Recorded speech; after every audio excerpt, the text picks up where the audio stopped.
Hello प्यारे बच्चों, कैसे हो आप सब। आप सभी को VSC ग्लोबल यूट्यूब चैनल में हार्दिक स्वागत है। मैं फिर से एक नए वीडियो में मिल रहा हूं और इस वीडियो में जो पिछले वीडियो में 5 समरी का हम लोगों ने जो टारगेट लिया था उसमें सिर्फ 3 ही समरी हुआ था, यानी 2 समरी उसका हम लोग कवर नहीं कर पाए थे। तो इस वीडियो में मैं 2 समरी को क्या कर दूंगा, कवर कर दूंगा। तो पहले आप क्या कीजिए ना, इसको दोस्तों में शेयर कर दीजिए ताकि आप भी देख सके और आपके फ्रेंड भी देख सके। और वीडियो अगर आप लोगों को पसंद आए तो आप लोग लाइक करना नहीं भूलिएगा मेरे भाई। और जो लोग चैनल को सब्सक्राइब अभी तक नहीं किए हैं आप सब्सक्राइब कर दीजिए ताकि इस तरीके का जो वीडियो है तो वो आपके पास सीधा पहुंच जाए। मैं जैसे ही वीडियो अपलोड करूं तो आपके पास पहुंच जाए, यानी कि आपको क्या हो जाएगा, बेनिफिट हो जाएगा। एग्जाम में क्वेश्चन यहीं से आ जाएगा, आप अच्छे तरीके से क्या कर लोगे, उसे बना करके आओगे तो आपका जो चेहरा होगा जब एग्जामिनेशन हॉल से निकलोगे तो एकदम खिलखिलाते हुए निकलोगे, एकदम मुस्कुराते हुए निकलोगे। यानी देखने वाले लोग कहेंगे कि नहीं, इस बच्चे का एग्जाम वाकई में बहुत अच्छा गया है। प्यारे बच्चों, तो आप क्या कीजिए ना, इसको शेयर कर दीजिए। तो हम लोग देखते हैं आज का जो हमारा समरी है, यानी समरी नंबर 4 मैं लेकर के आया हूं। तो ये कौन सा लेसन है, तो द आर्टिस्ट। आर्टिस्ट मतलब कलाकार, आर्टिस्ट मतलब कलाकार। ये जो कहानी था ना वो किसके द्वारा लिखा गया, तो ये लिखा गया था सिग्गा नोया के द्वारा। किसके द्वारा लिखा गया था, सिग्गा नोया के द्वारा लिखा गया था। और इस कहानी में एक जापानीज लड़के का वर्णन किया गया था। किसका किया गया था, जापानीज लड़के का वर्णन किया गया था जिसका नाम क्या था, सेबई था। क्या था, सेबई था। क्योंकि देखिए समरी का मतलब ही होता है संक्षेपण। जो आपने कहानी पढ़ा है ना उसको अपनी लैंग्वेज में क्या कर सको, उसको बता सको। तो चलिए हम लोग देखते हैं सिग्गा नोया का बॉर्न कब हुआ था, जन्म कब हुआ था। तो 1883 ईस्वी में हुआ था और उनका मृत्यु कब हुआ था, 1971 ईस्वी में हुआ था। तो देखते हैं लाइन बाय लाइन, देखते हैं हम लोग समरी को। The chapter the artist has been written by Sigga Noya, who is a famous Japanese writer। यानी ये जो लेसन है, कौन सा लेसन है, तो ये जो लेसन है द आर्टिस्ट वो सिग्गा नोया के द्वारा लिखा गया है, जो एक जापानीज राइटर है। कहाँ के राइटर हैं, जापान के राइटर हैं, यानी कि जापानीज राइटर है। In this chapter he has described the merit and will of a Japanese boy who is a 12 years old and studied at a primary school and lives at a harbor town। इस कहानी में एक Japanese लड़के के merit के बारे में वर्णन किया गया है, जो अभी मात्र 12 वर्ष का है और प्राथमिक विद्यालय में पढ़ता है, यानी 1 to 5 जो स्कूल होता है। And lives at a harbour town, और वो कहाँ रहता है, हार्बर टाउन में रहता है। His father is a carpenter and works in a carpenter shop, but he wants to see his son as a educated and respected man in the society। देखिए उनके जो पिताजी थे वो बढ़ई थे, इसलिए वो बढ़ई का काम करते थे, लकड़ियों का काम करते थे, लेकिन अपना दुकान नहीं था, दूसरे के दुकानों पे जाके काम करते थे। लेकिन अपने बच्चे को एक एजुकेटेड पर्सन के रूप में देखना चाहते थे, यानी वो चाहते थे कि मेरा बच्चा पढ़ लिख करके बड़ा आदमी बन जाए, ठीक है ना, अच्छा आदमी बन जाए। क्यों, क्योंकि उनको पता था कि जो लोग शिक्षित होते हैं, जिनके पास नॉलेज होता है, उनको समाज में बहुत ज्यादा क्या मिलती है, इज्जत प्रतिष्ठा मिलती है। देयरफॉर यानी इसलिए he always advises his son to take care his study, but his son Sebai is fond of collecting goods। इसलिए वो क्या करना चाहते थे कि उसका जो बेटा है वो पढ़ाई पे ध्यान दे, लेकिन सेबई जो था वो पढ़ाई पे ध्यान ना दे करके वो क्या करता था, कलेक्टिंग गॉड्स, यानी गॉड्स मतलब लौकी होता है, उसको क्या करता था, वो जमा करता था। And wants to do something a new with them, और उसी से वो क्या करना चाहता था, कुछ नया करना चाहता था। ही becomes week at his studied and one day he is complained by his teacher। इसलिए वो क्या हो गया, धीरे धीरे वीक हो गया, कमजोर हो गया और उसके टीचर के द्वारा उसके गार्जियन को क्या कर दिया गया, कंप्लेंट कर दिया गया, यानी आपका बच्चा क्या हो है भाई, कमजोर है। His father beats his son, thereafter सेबाई gives up the habit of gods। देखिए उसके पिताजी जो थे उस बच्चे को बहुत पीटे, जिसके कारण सेवई जो था, जो गड्स को कलेक्ट करता था ना, जो जमा करता था, वो वाला आदत क्या कर दिया, छोड़ दिया। प्यारे बच्चों, क्या कर दिया, छोड़ दिया। एंड स्टार्ट्स स्टडिंग वेल, और वो अच्छी तरह से पढ़ना क्या कर दिया, शुरू कर दिया। वेरी सून, वेरी सून बहुत जल्दी, वेरी सून बहुत जल्दी, ही becomes an intelligent student and becomes a famous artist in his life. बहुत जल्दी जब वो गढ़ को कलेक्ट करना छोड़ दिया तो एक तेज विद्यार्थी हो गया, और इतना ही नहीं, अपने लाइफ में भी वो क्या हो गया, प्रसिद्ध हो गया। किसके लिए, एक कलाकार के रूप में। No he is respected and loved by all, और जैसे ही वो प्रसिद्ध हुआ प्यारे बच्चों, यानी सभी के द्वारा उसको क्या किया जाने लगा भाई, यानी आदर सत्कार मिलने लगा। सभी लोग उसकी रिस्पेक्ट करते थे, इज्जत प्रतिष्ठा देते थे और उनसे क्या करते थे, प्यार करते थे। His father becomes very happy, उनके पिताजी इस स्थिति को देख करके बहुत ज्यादा क्या होते हैं, खुश होते हैं। And he is proud of his son Sebai, और उनको अपने बेटे पे क्या होता है, गर्व होता है। क्यों ना एक पिताजी को गर्व हो, क्योंकि उसका बच्चा जो है वो अब क्या कर लिया है, अपने सपने को साकार कर लिया है। यानी जैसे पिताजी चाहते थे कि मेरा बच्चा पढ़ लिख करके एक अच्छा इंसान बने, वो उन्होंने वैसा ही किया। आपके गार्जियन भी बच्चों यही चाहते हैं, इसलिए आप भी क्या कीजिए, पढ़ाई लिखाई कीजिए, खूब गर्दा उड़ा करके पढ़िए, ठीक है ना।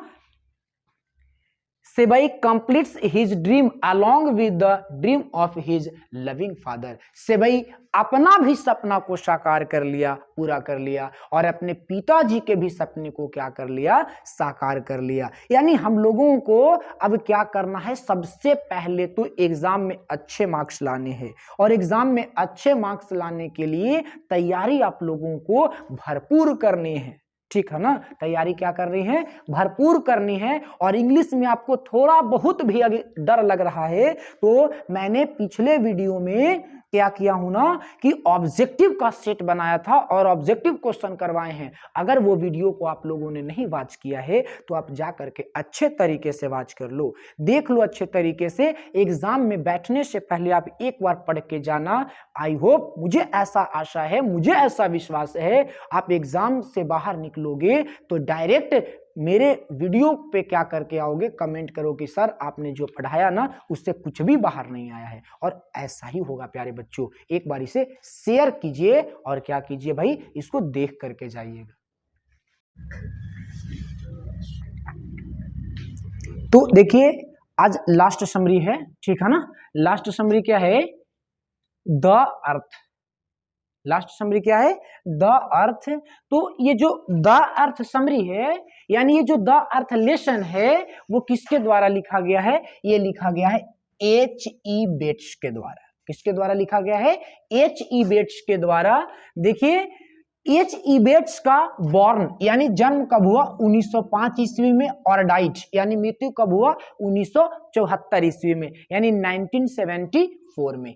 The chapter the earth has been written by H.E. Bates, who is a famous British writer।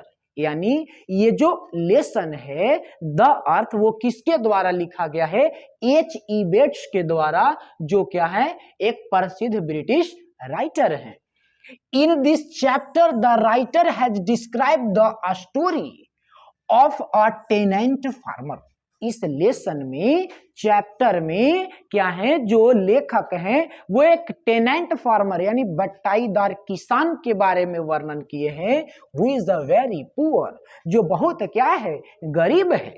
There are 3 members in the house, यानी उनके घर में सिर्फ 3 ही मेंबर हैं, 3 ही सदस्य हैं। कौन? Johnson, his wife and his son Benji, यानी जॉनसन खुद किसान और उनकी वाइफ यानी कि पत्नी और उनका बेटा जिसका नाम है Benji.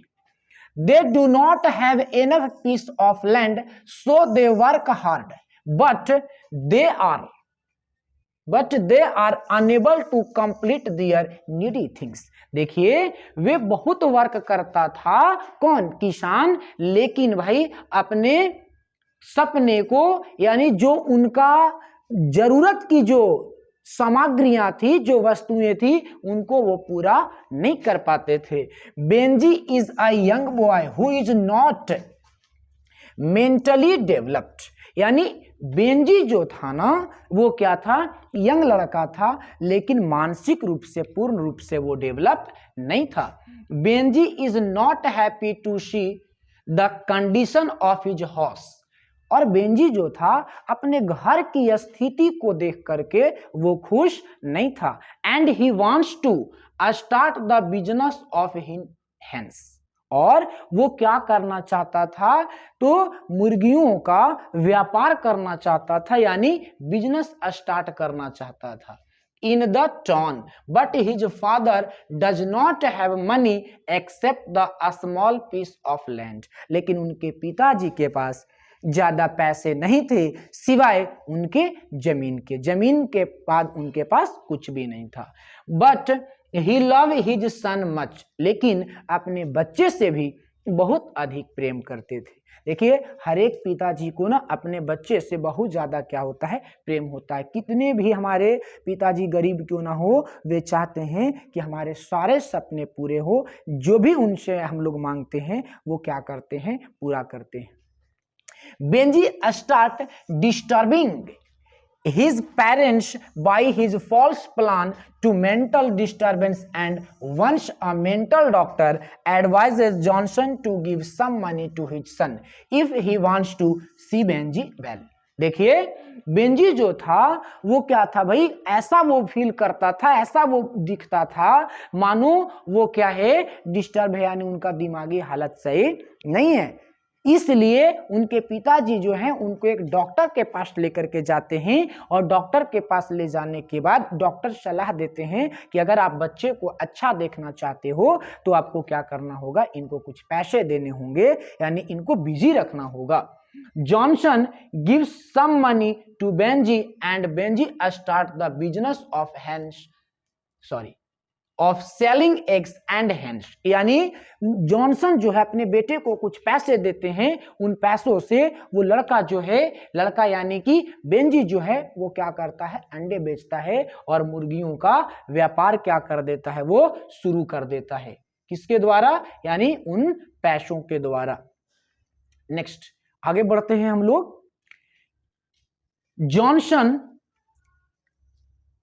Johnson gives some money to Benji and Benji start his business of selling eggs and hens. Very soon he becomes a rich man and buys a many piece of land, builds a house and Ford van, and then he marries an ugly girl, Florence, who is a quarrelsome lady। देखिए बहुत जल्दी वो अंडे और मुर्गियों का व्यापार से एक बड़ा आदमी बन जाता है, और उसके बाद क्या करता है भाई? क्या करता है? वो जमीन का टुकड़ा भी खरीद लेता है, गाड़ियां भी खरीद लेता है। यानी गाड़ी, कौन सा गाड़ी खरीदा है? वोर्ड यानी फोर्ड जो होता है ना, हाँ, फोर्ड का ही क्या खरीदा है? गाड़ी खरीदा है। और एक अगली गर्ल यानी कुरूप लड़की, जिनकी होठ क्या था भाई? बहुत क्या थे? मोटा टाइप का, यानी मोटी होठ वाली वो लड़की थी, मुंह हमेशा क्या रहता था? खुला रहता था। उस लड़की यानी फ्लोरेंस से वो क्या कर लेता है? शादी कर लेता है, जो एक झगड़ालू किस्म की लड़की भी थी। In the story Benji disturb the life of his parents, देखिए, इस कहानी के माध्यम से हम लोगों को पता चलता है कि जो बेंजी जो है वो क्या करता है, अपने गार्जियन के यानी अपने माता पिता के लाइफ को क्या करता है भाई, थोड़ा सा परेशान करता है ऑफ हिज वाइफ, यानी अपने पत्नी के चक्कर में, यानी अपनी पत्नी के प्यार के चक्कर में। Benji does not care of his old parents and does their life restless, यानी बेंजी जो है अपने बूढ़े माँ बाप का ध्यान नहीं रखता है और उनका जिंदगी जो है माँ बाप का अंत में वो क्या कर देता है भाई, थोड़ा सा रेस्टलेस कर देता है, यानी कि आरामहीन कर देता है। तो 5 समरी का जो टारगेट था बच्चों प्रोज में वो आज पूरा हो चुका है। इस 5 समरी को आप लोग एग्जाम में जाने से पहले इसको कवर करके जाइएगा, देख करके जाइएगा, इससे अलग समरी नहीं आने वाला है। एग्जाम में आपका 5 मार्क्स कंप्लीट हो गया, ये आपके पास रह गया। अब ये नहीं कहना कि ये नहीं किए थे तो वो नहीं किए, तो ये आपकी गलती रहेगी, हमारे तरफ से पूरा किया गया है। तो प्यारे बच्चों, इस वीडियो को अगर अच्छा लगा हो ना तो इसको क्या कर दीजिए, आप शेयर कर दीजिए और लाइक भी कर दीजिए। मैं नेक्स्ट वीडियो में आप लोगों के साथ मिलता हूं, तब तक के लिए best of luck dear student.